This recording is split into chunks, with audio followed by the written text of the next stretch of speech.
धुळे शहरासह जिल्हाभरामध्ये तापमानाचा पारा हा 43 ते 44 अंशांपर्यंत जाऊन पोहोचला आणि या वाढत्या तापमानाचा परिणाम जनजीवनावरती देखील होतोय। कृषी उत्पन्न बाजार समितीवरती देखील या सगळ्याचा परिणाम दिसतोय।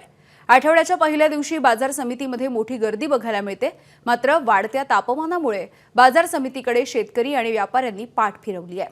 वाढत्या तापमानाचा आढावा घेतलाय आमचे प्रतिनिधी धनंजय दीक्षित यांनी।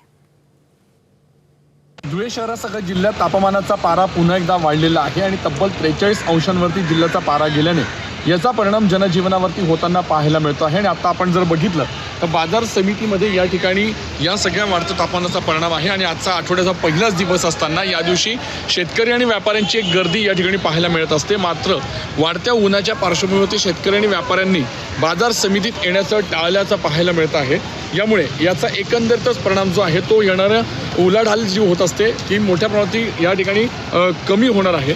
त्यामुळे एकंदरीतच या वातावरणाचा परिणाम जो आहे तो जनजीवनावरती होताना पाहायला मिळतो आहे आणि पुढील काही दिवस तापमानाचा पारा जो आहे तो असाच वाढणार असल्याची शक्यता देखील वर्तवण्यात आलेली आहे। त्यामुळे एकंदरीतच नागरिकांनी काळजी घेण्याचं आवाहन देखील प्रशासनाच्या वतीने करण्यात येत आहे।